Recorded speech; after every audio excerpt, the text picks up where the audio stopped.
আজ অনেক দিন পর রামিসা, রুমাইসা আর আমার হাসব্যান্ড মিলে একটু বাইরে বের হলাম। মূলত আমরা বের হয়েছিলাম কিছু কেনাকাটা করতে। টুকটাক কিছু কেনাকাটা ছিল, সেগুলো সেরে আমরা চলে এসেছি খিলগাঁর হারফিতে।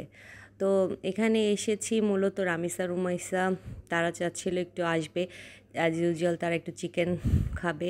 আর এখানে একটা ছোট্ট প্লে জোন রয়েছে, যেটাতে তারা একটু খেলাধুলা করছে, দেখতেই পাচ্ছেন।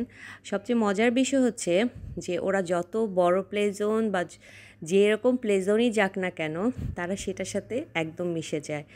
অথচ বাসায় কিন্তু এরকম ছোট ঘোড়া রয়েছে, খেলনা রয়েছে, সেগুলোর প্রতি তাদের কিন্তু ইন্টারেস্ট নাই। তারা এখানে এসে মনে হচ্ছে তারা অনেক দিন পর কোনো খেলনা পেয়েছে, তো খেলতে চাচ্ছে। আসলে এটাই হচ্ছে বাচ্চাদের জীবন, বাচ্চারা তো এই জন্যই ওরা বাচ্চা, তাই না? তো ওরা মজা করে খেলছে। তো আমি সেখানে কিছু ভিডিও ক্যাপচার করে রাখলাম। আর ওখানে আরও বাচ্চা আজকে বেশি ছিল না, যেহেতু আসলে চারিদিকে পরিবেশ এখনও থমথমে অবস্থা, তাই মানুষ একটু আসলে কম বের হয় প্রয়োজন ছাড়া।